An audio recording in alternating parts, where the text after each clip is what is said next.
What's going on, everybody? It's Game Unboxing Reviews here, and in celebration of the official announcement that we're getting a Disney Plus She-Hulk series, in this video I'm of course going to be showing you guys how to make Jennifer Walters herself using the LEGO DC Supervillains character customizer. So without further ado, let's get to it. Alright, so to start off with, we're of course going to head into Appearance, Head, and then Head again, and you want to scroll all the way to the bottom until you find Custom Head 11 in of course this green right here. Then once you've done that, you're going to back out of there, go into Face Decal Color, which is the color of the eyebrows, which we want to make sure are black. For the eyeshadow, just go ahead and match it with the skin tone, and for the lip color we're going to go with dark green. Now then, you don't need any accessories, so of course we're going to back out of there, go into hair, and you want to scroll all the way to the bottom until you find the second wavy hairstyle, and for the color, yet again, you want to make it dark green.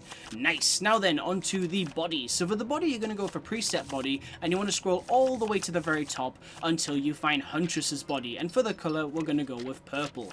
Now then, onto the arms. So for the arms, we're going to go to both arms, and you want to choose blank in this green right here. So obviously you want to be matching the skin tone. For the hands, we're just going to go ahead and make them purple like this. For the hips, you're going to scroll all the way to the very bottom until you find the Joker's hips, but not just any version of the Joker. It needs to be the one from the Batman the Animated Series pack. And finally, of course, we're going to head into legs, both legs, and you want to scroll all the way to the very bottom until you find Silver Banshee's legs, which are of course these ones right here. And for the color, you just want to go ahead and match the skin tone yet again. Nice. Now then, onto the effects. So we don't need a left hand glow or a right hand glow, but for the hit impact effects, we're going to turn that on. Make sure that you go style 4, and then for the color, we're going to go with black. And you're also going to do the same with the jump slam effect. So you're going to turn that on. Make sure that you go style 1 this time, and yet again, it's going to be black. Because as you can see here, it leaves less of an effect as possible, which is really cool. Now then, onto the abilities. So we don't need to add any abilities to the tag button, but for the jump button, we're going to go to double tap X, double jump, turn that on, and we're going to go ahead and choose double jump style 1. And while we're at it, we'll also add the hyper jump ability on hold X. Now then, for the action button, for tap square, we're just going to leave that, but on hold square, you're going to scroll down to lunge, so you want to turn that on, and I would say that lunge style 2 is probably pretty appropriate for She-Hulk. Yep, that looks cool to me. And finally, of course, we need to choose some special button abilities. So on tap circle, we're going to go ahead and move on into explosion attacks. You want to turn that on. Make sure that you go with explosion style 4, which is this one right here. For the explosion effects, we're going to go with the first one. For the damage type, I would say either go for sonar explosion or a silver explosion, just because it makes it a little bit more useful. And then for the explosion color, we're going to go with black. And finally, of course, you need to head on into hold circle, go to destroy mode, turn that on, and any of these would work, but I think probably destroy mode style 2 works best because that looks really cool.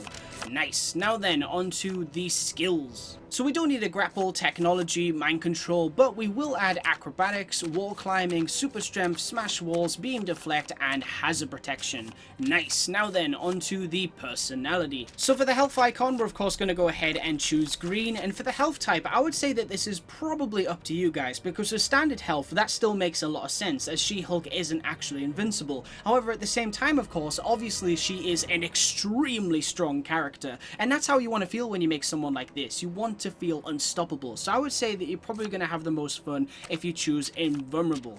Now then, for the voice, I would say just go with any female voice. I'm going to choose voice 4. For the speed, just go with normal. For the target reticle, this was kind of hard to decide on, so I would say either go with Lex Luthor or Poison Ivy's target. I think Ivy's is probably better here. And for the animation, we're of course going to go with strong.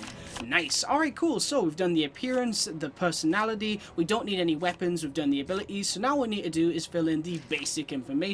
So for the status, we're going to put hero, for the affiliation, we're going to put unknown, and then for the name, we're of course going to put She-Hulk. Nice. Alright, cool. So now, of course, what we're going to do is drop She-Hulk into the hub world and see just what she can do. And here she is! This is, of course, my custom-made She-Hulk from Marvel Comics, made in LEGO DC Supervillains. Let's just get a good look at her right here. Now, I mainly based this design on Jennifer's official LEGO minifigure, which we, of course, also saw in LEGO Marvel Superheroes 2. And I've got to say, I think she turned out looking really comic accurate in this game. I mean, it definitely looks like She-Hulk to me, which is obviously great to see. So for those that aren't familiar with this character from the comics, Jennifer Walters was a Los Angeles lawyer and the cousin of Bruce Banner. Now, while working on a case involving a crime boss, Jennifer was shot, causing Bruce to give her a transfusion, using his very own blood, which of course then resulted in her becoming the She-Hulk. Now, aside from the title and the fact that She-Hulk will obviously be the main character, nothing more is known about this series at this time. However, in terms of what we can expect to see, if Marvel Studios plan to recreate Jen's origin from the comics, then we'll probably see Mark Ruffalo make one or more appearances as Professor Hulk in the show. And then of course you got to think about the villains. I mean, I would personally love to see a bunch of Gamma monsters in this series. It would be awesome to finally see Tim Roth make a return as Abomination. Maybe in the story he's escaped from the raft.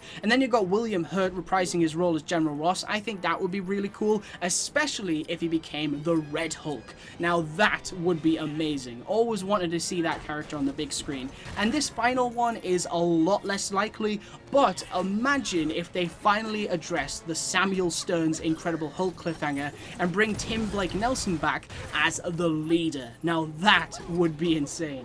Alright guys, that's pretty much it for this video, so I want to thank you all very much for watching. Stay tuned for lots more videos real soon, and as always, please remember to like, comment, and subscribe.